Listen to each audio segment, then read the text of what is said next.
আসসালামু আলাইকুম ওয়া রাহমাতুল্লাহ। Welcome viewer. আজ আমি পেসমেকার অফ দ্য হার্ট, আমাদের হার্টে পেসমেকার যে ব্যবহার করা হয় সেই সম্পর্কে আমি সংক্ষিপ্ত আকারে বলবো। পেসমেকার কি? এটা এমন একটা বৈদ্যুতিক যন্ত্র যা আমাদের হার্টকে ইম্পালস দেয় বিট করার জন্য।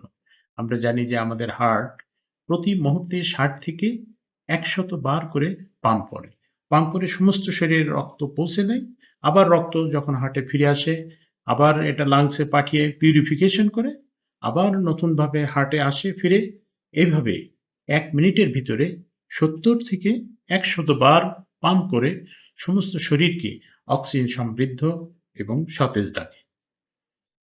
কিন্তু এই যে পাম্প করার ক্ষমতাটা জেনারেট হয় ছোট্ট একটা মাংসপিণ্ড এসএ নোড, এবি নোড, যে মোটরের দানার মতো 2 মিলিমিটার থেকে 5 মিলিমিটার মোটরের দানার মতো, যা ইলেকট্রিক্যাল ইম্পালস সমস্ত হার্টের মাংসপেশিতে সঞ্চালন করে, ফলে হার্ট চলতে শুরু করে।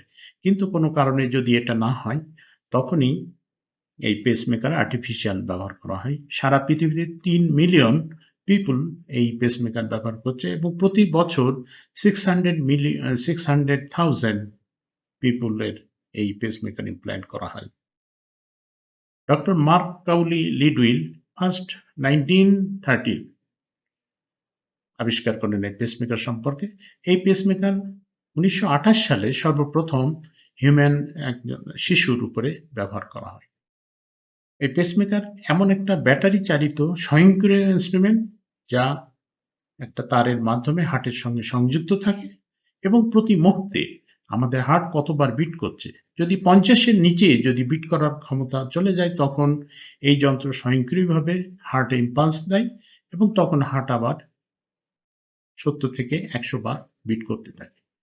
সুপ্রিয় দর্শক, সারা পৃথিবীতে লক্ষ লক্ষ মানুষের এখন এই পেসমেকার আর্টিফিশিয়াল ইমপ্ল্যান্ট হচ্ছে এবং ব্যবহার হচ্ছে। Thank you very much for your watching. Please share your loving one for well-being of mankind.